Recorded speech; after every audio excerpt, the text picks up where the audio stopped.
everyone. My name is Dorina Koci and I'm a lecturer at Department of Finance, Faculty of Economics at University of Tirana. In this webinar, I will present the topic of stakeholders in disaster risk management and decision making. Increased awareness toward disasters and risk reduction has brought together different actors like government organizations, private firms, NGOs, financial institutions, academia, civil societies, communities and individuals in order to have an effective response to deal with disasters. Different stakeholders have different approaches and therefore different incentives for undertaking disaster risk management and reduction measures. In this presentation, we give a theoretical approach on the stakeholders' role in disaster risk management by identifying the main groups of stakeholders and their approaches toward disaster risk management. The involvement of stakeholders in disaster risk management requires the proper identification of individuals, institutions, or organizations that can influence the goals and objectives of disaster risk management by playing a crucial role in the phases pre- and post-disaster occurrence. Different stakeholders such as government, community, individuals, academia, NGOs and the private sector are important pillars of increasing disaster resilience. The partnership between several stakeholders improves the disaster risk management measures by creating a broader network of contributors, exchanging relevant information, creating a link between government and the community's needs, combining efforts and resources to reach substantial results.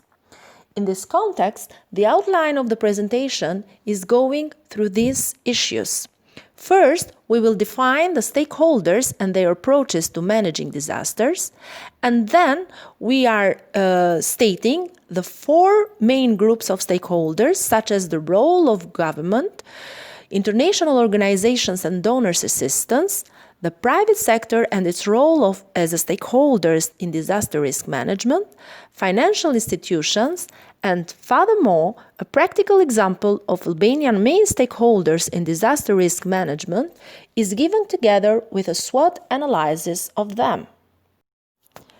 The stakeholder approach to disaster risk management creates better chances for preparedness in broader interest groups and to focus on assisting the communities that are more vulnerable to disaster occurrences. Active participation of different stakeholders in decision-making in disaster risk management improves the quality of risk assessment as well as the effectiveness of resource allocation based on more realistic scenarios of risk. In this diagram is illustrated the disaster management cycle according to Food and Agriculture Organization. It includes a number of phases, each of them requires a different range of response activities. Although there are different phases in the disaster management cycle, such as response, rehabilitation, recovery, prevention, mitigation, and preparedness, they are often grouped together in three main categories: the pre-emergency phase, the emergency phase, and the post-emergency phase. The pre-emergency phase includes prevention, mitigation, and preparedness under the heading of risk reduction. In the emergency phase, the response mechanisms are automated, and the post-emergency phase includes recovery and development.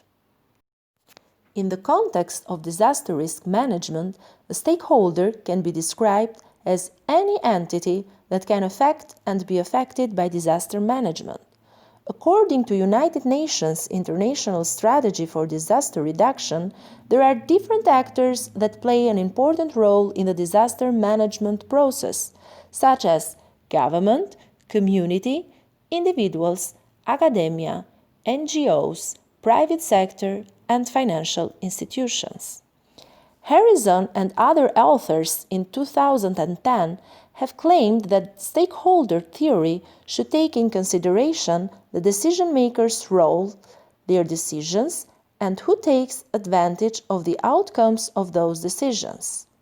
According to Freeman in 1984 and Savage and other authors in 1991, stakeholders have an interest in the actions of an organization and they have the ability to influence it, or they can be affected by the achievement of the organization's objectives.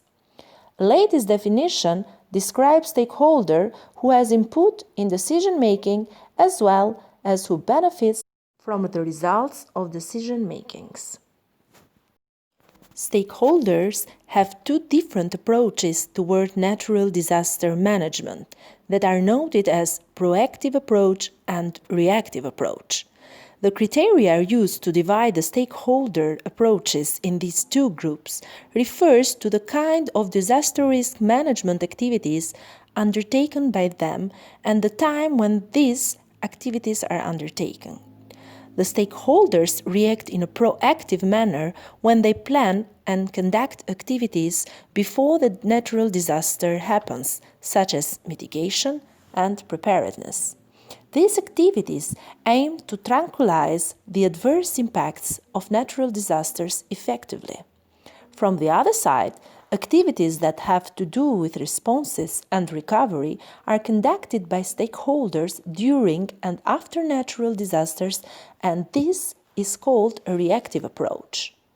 Even though the attitude of stakeholders toward natural disasters management is recognized by two different approaches, most studies conclude that the stakeholders tend to resolve by reactive approaches the problems arisen by natural disasters.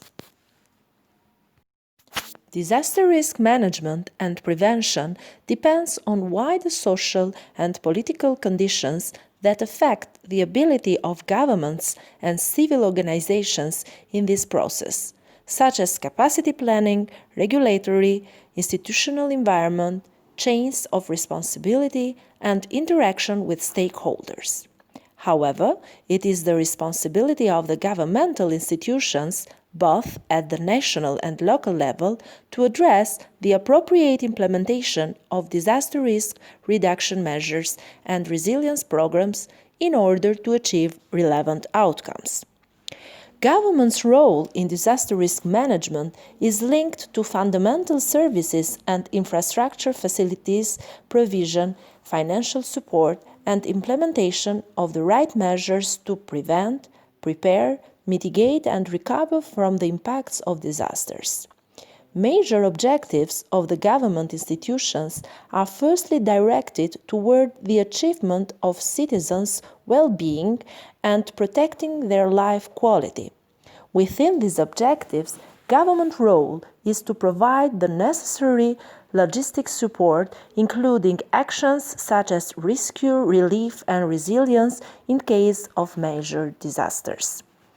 The coordination of stakeholder contribution in disaster risk management is the responsibility of the government institution in charge in order to encourage their participation in decision-making and to avoid overlapping of tasks between different parties.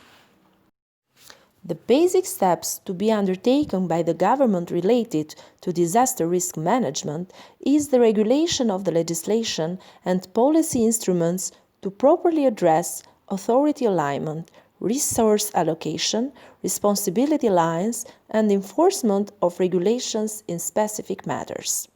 Disaster resilience may be improved by giving priorities to disaster risk assessment and establishing an effective emergency response mechanisms.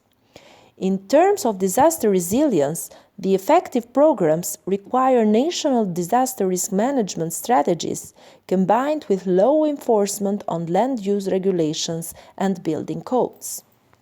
Another important factor in proper disaster risk management programs is taking into consideration strengthening of human resources.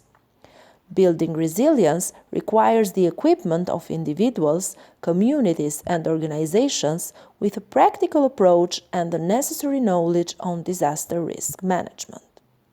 National and local governments should provide training programs designed for the broad participation of non-governmental organizations, disaster management authorities, international donor organizations, private sector, civil defense divisions, and the community.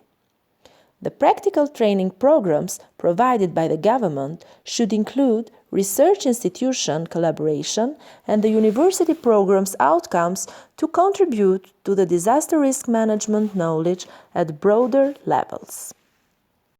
Several studies revealed that disaster management requires effective community-based strategies which include programs and measures to prevent and mitigate disaster effects. Following this argument, in recent years, research in disaster risk management is focused in the local governmental level. According to the UNDP study, the active commitment and leadership of a local government is important for the implementation of any local disaster risk reduction measures to deal with different stakeholders and multiple layers of government. Disaster risk management at the local governmental level is considered more effective since the natural disaster occurrences are local in nature. Moreover, local government units and communities are in the closest position to respond and mitigate along with rehabilitation of territories within the disaster risk management practices. Local government is the responsible tier of government for the implementation of long-term development policies and the provision of public facilities and services. Effective disaster risk reduction measures require the inclusion and institutionalization of disaster risk reduction practices to day-to-day operations and creating the right channels for sustainable strategies that provide inclusion of broad interest groups in the process. However, in many cases, the local government units are not equipped with sufficient knowledge and financial tools in performing appropriate disaster risk reduction practices, which increases the importance of inclusion of donors and partner organizations in the process.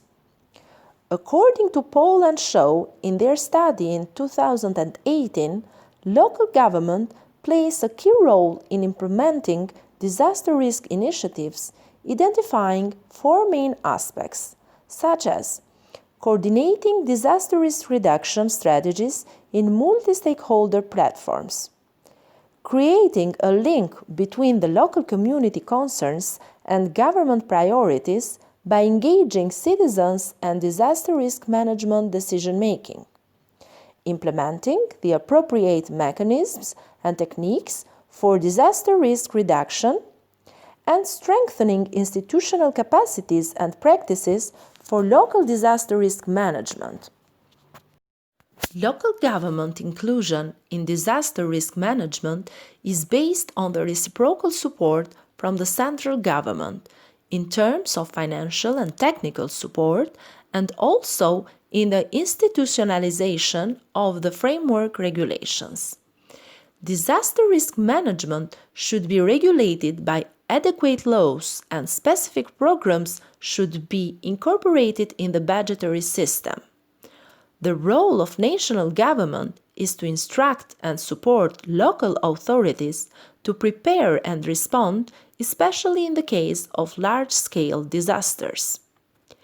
United Nations International Strategy for Disaster Reduction has addressed the role of local government units in disaster risk management by identifying sound practice for institutional coordination in aspects of effective preparedness, early warning and response, training education and public awareness, building regulations and land use planning, multi-hazard risk assessment at regional level, environmental protection and strengthening ecosystems, recovery and reconstruction.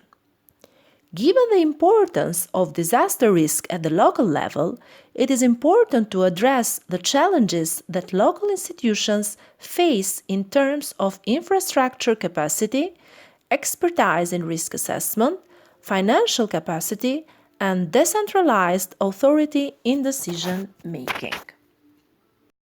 Both national and local authorities in almost all Western Balkan countries are becoming more aware of the need to develop long-term risk reduction approaches with a multi-stakeholder participation approach.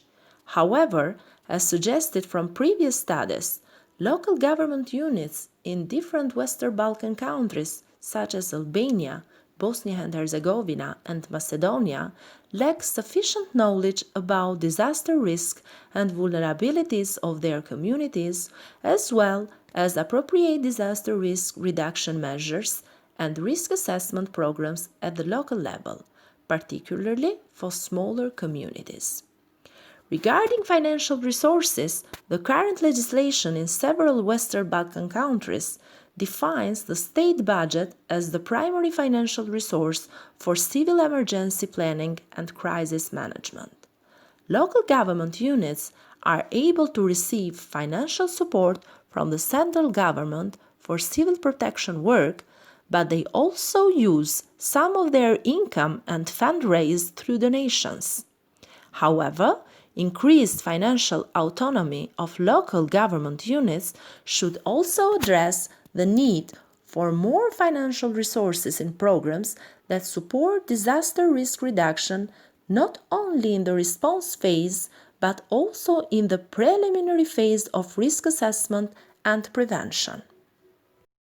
When assessing stakeholders' role in disaster risk management, the role of international organizations, local NGOs, and donors' assistance is identified as crucial in disaster emergency relief.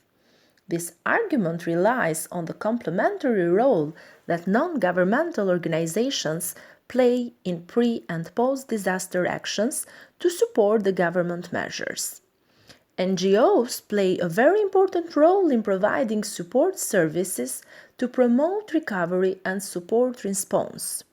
Some kind of this support includes shelter, emergency food supplies, counseling, trains the volunteers, providing language assistance, providing transportation and logistics support. NGOs work together with the government and other agencies to provide relief services, promote recovery, and reduce stress of disaster victims. International organizations cooperate with the national governments in different countries in terms of specifying policy guidelines, enhancing the legislative framework, and implementing the disaster risk community-based programs nationally as well as locally. Another role of non-governmental organizations is in promoting the participation of local communities in disaster risk management decision-making. Working closely to the vulnerable communities, they have an advantage in enhancing preparedness and mitigation by encouraging communities' participation in disaster risk reduction programs. In Western Balkan countries, several international and local organizations operate in the disaster risk management programs and humanitarian aid in emergency crises.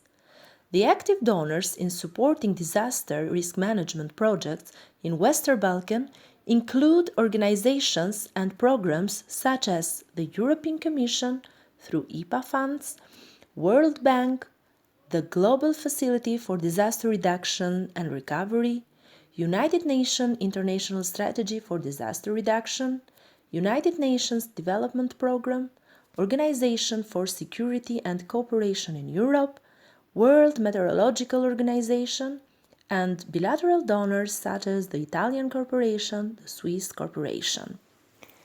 A wide range of local non-governmental organizations also contributes to the disaster risk reduction initiatives in cooperation with government programs and research institutions in terms of risk assessment and also in increasing public awareness. The private sector comprises the major part of the economy of a country, representing in this case the major source of potential losses from disasters. However, in most countries, the governments carry out the disaster risk management. In most countries, the private sector owns the major part of the real estate, having in this case a considerable part of the infrastructure at risk.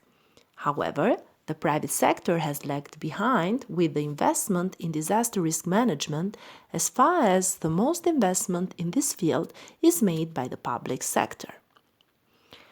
Business investment in disaster risk management creates benefits not only for the business itself, but in a broader context, the benefits are linked with the economy as a whole.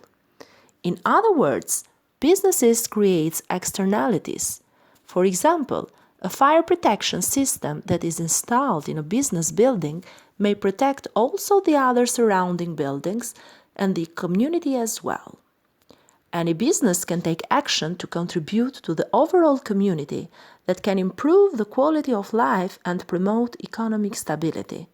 Anyway, these actions are usually neglected by businesses, leading to underinvestment in disaster risk management. There are four major categories of co-benefits from disaster risk management investment to the private sector. Rose, in a study of 2016, provides some examples for each category. So, in the first category, there are benefits to the business that undertakes the investments. In this category, they are listed: improved business image, improved credit rating, and improved ability to deal with multiple hazards.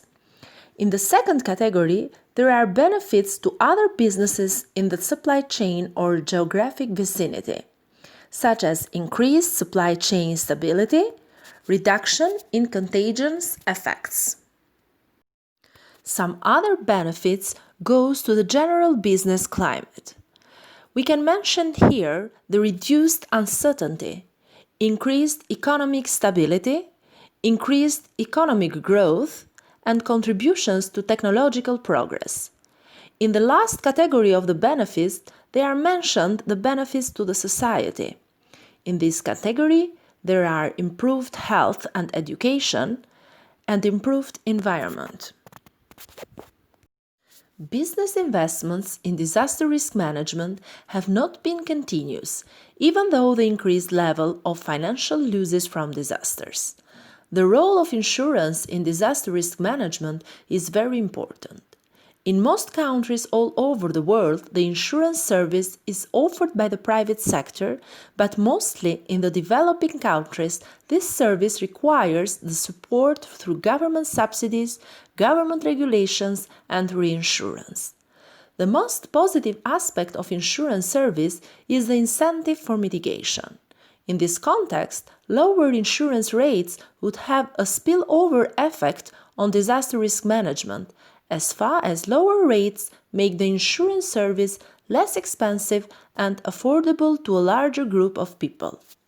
Risk transfer is a very useful tool to manage the risk of uncertain losses. The importance of insurance mechanisms in mitigating the risk during catastrophic situations is undisputed.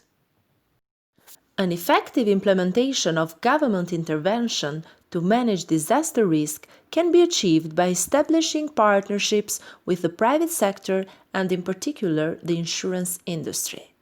Following the proactive approach for transferring the risk, it is evident that insurance presence is required. Private insurance companies have their network of marketing and sales that can help other public insurance programs to operate effectively. Private companies sell disaster insurance policies on behalf of the Disaster Insurance State Program, or usually private insurance companies incorporate in their insurance policies also public security from disasters. In some cases, the private insurance companies may be shareholders in the disaster-related insurance program. Private insurance companies can provide insurance at much lower cost because of their sales network. As far as insurance companies sell other products, they are much more accessible to the public. Thereby, the public becomes even more aware about the insurance coverage and get more information about insurance. The partnership between government and private insurance companies is also in the interest of the latter because of some advantages on their part. On behalf of the public insurance program, private insurance companies sell policies and receive commissions. The government can make publicity through its agencies for the insurance service in general and particularly for property. In this line, the private insurance companies may profit from this publicity without having any additional costs. If private insurance companies may link together their products with public disaster insurance, they can increase their market share. In this webinar are the financial institutions. Financial institutions are the key providers of financial products and services, and together with financial markets are part of the financial industry that itself is a very important component of a country's economy. The role that financial services could play in managing disaster risk has been subject of investigation from many international institutions. They have mentioned some disaster finance schemes, such as partnership with NGOs, insurance companies, local savings and credit institutions. The point of view is changing and trying to redirect the efforts from responding to risk to reducing the risk. Under this view, financial services may be an active tool of disaster risk reduction. In many developing countries, the major part of financial and other resources for disaster risk reduction and adaptation activities comes from households, mainly through consumptions of available resources or savings. As far as savings depend on household income, they represent an effective mechanism to deal with emergencies when the household incomes are sustainable. Savings do not provide optimal risk coverage for very poor due to factors such as erratic income flow and limitations in participating in effective financial management schemes. Households use the self-insurance mechanism as a tool for risk management. Anyway, using this kind of risk management tool in case of a natural hazard, they do not transfer the risk to another party. Initiatives taken by governments and NGOs regarding the household risk finance are based more on a general development perspective rather than a risk management perspective. As far as these initiatives point out the efforts for sustainable development, the threat of natural disasters may be under-evaluated. The microfinance institutions cover the major part of the services for this category of community. Microfinance has provided support over the years to people all over the world and has played an important role in creating resilience, particularly in developing countries. Microfinance targets the poor class of communities which often lack access to proper livelihood activities. In a broader context, microfinance is potentially an integral part of an overall disaster risk management strategy that reduces the financial vulnerability of individuals and households. The term microfinance refers to the provision of financial services to low-income individuals, including the self-employed. According to this definition, financial services include savings and credits. However, insurance and payments are also considered as microfinance services. From microfinance institutions' point of view, there is a range of products designed for the provision of any benefits to individuals' voluntary savings, pre- and post-disaster rehabilitation loan, relief loans, etc.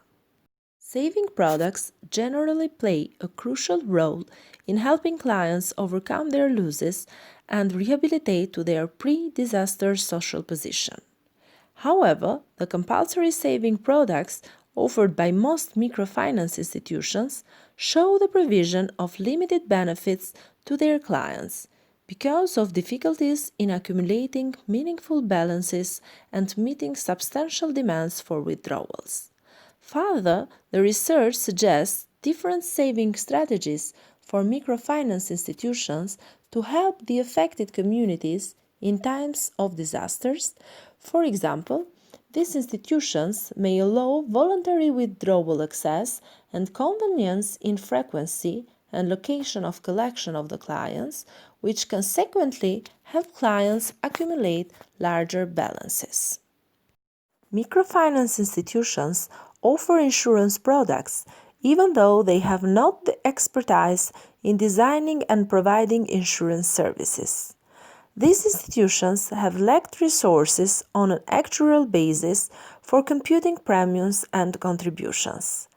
Microinsurance provided by microfinancial institutions might not be always feasible because they have a smaller and possibly more homogeneous risk pool and they lack reserves and reinsurance. Microfinancial institutions face high covariant risk when disasters affect all of the community groups with outstanding loans. In order to be successful in providing insurance and also to reduce the variability in their portfolio, microfinance institutions should reach a certain range in numbers of policies and clients. By seeking formal insurance and reinsurance partners, microfinancial institutions may be able to better transfer risk once scale is achieved. This part of the webinar refers to a case study of Albanian main stakeholders' roles and responsibilities in disaster risk reduction and management. Albania is exposed to natural hazards, including those of hydrometeorological and geological origins, such as earthquakes, floods, droughts, forest fires, and landslides. The civil protection system in Albania consists of permanent and temporary structures at national, regional, and local level. Through these structures, each ministry, department, or institution has specific responsibilities for all stages of the disaster risk management cycle. General Directorate for Civil Emergencies is responsible for undertaking national disaster risk assessments and coordinates with the line ministries and institutions that have responsibility for the respective sector analysis, development strategies, and integrated planning. At the local level, the prefectures and municipalities are responsible for their own risk assessment and planning. Several private sector companies are called upon to provide humanitarian support, including mobile phone companies, for example, AMC, Vodafone Albania, etc., Tirana International Airport, and so on. In addition, humanitarian non-governmental organizations, such as the Red Cross Albania, provide humanitarian services. At present, a multidisciplinary, multisectoral, and multi-stakeholder national platform for disaster risk reduction does not exist in order to help advance a national commitment to reduce disaster risks. Although disaster risk reduction is addressed and acknowledged in some policies, strategies, and action plans, a systematic approach to the mainstreaming of disaster risk reduction into sectoral and multisectoral plans has not yet been adopted. In the National Strategy for Disaster Risk Reduction, that takes the years 2014-2018, which is yet to be formally approved, one priority action that has been outlined is the need to engage line ministries at a higher level around disaster risk reduction, including the formalization of a multi-stakeholder national platform for disaster risk reduction, emphasizing the growing recognition around the need for effective disaster risk reduction in Albania. SWOT analysis consists in assessing and balancing the strengths and weaknesses, gaps and opportunities of a system. SWOT stands for strengths, weaknesses, opportunities and threats, and as a methodical approach, it has a broad application to help decision makers find the most appropriate solutions to a particular problem. Weaknesses and threats are grouped together to reflect the disadvantages of the Albanian main stakeholders. Albanian institutions engaged in disaster risk reduction and civil protection, conceptually and practically, have adopted a reactive approach instead of a proactive one. Under this condition, they focus more on the reaction and less or not at all in other components such as mitigation or prevention. Measures that are implemented are one of the main issues related to crisis management. Disaster risk reduction is not yet properly integrated into central, sectoral, and local policies. There is also a gap between legal obligations and obligations assumed by line ministries or other institutions in relation to disaster risk reduction and civil protection, while communication between them or General Directorate for Civil Emergencies continues to remain problematic. There are a number of disaster risk reduction and civil protection measures that result outdated or inadequate, such as predictive techniques, environmental measures, training awareness of disaster prevention and protection, involvement of local communities and volunteers, market mechanisms, including the insurance market, to amortize and not allow for the increased impact of disasters. The lack of early warning systems and the lack of disaster education in all cycles remain problematic. Anyway, some strengths and opportunities can be mentioned. Albania has a legal framework and policies that, despite all the shortcomings, provides a basis for further improvements under the disaster risk reduction and civil protection. The Natural Hazard Study undertaken in 2003 and the National Civil Emergency Plan in 2004 provides important qualitative and quantitative information on threats from disasters as well as on the roles and responsibilities of Albanian institutions. The government is showing a growing awareness of risk prevention measures, though there is much to be done to put them into practice. The growing assessment from the highest decision-making disaster risk reduction levels, apart from being positive in itself, has also found support and sponsorship from international actors such as World Bank, with programs of such as the strengthening of hydrometeorological monitoring system, the adoption of Eurocodes for construction, the introduction of insurance systems, etc.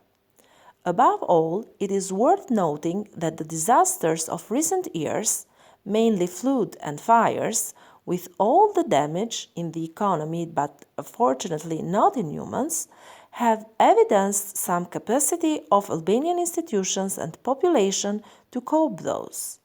The lessons learned from them, as well as an increased ability of institutions to cooperate and support each other in response of emergencies, constitute a good basis for future challenges of this nature.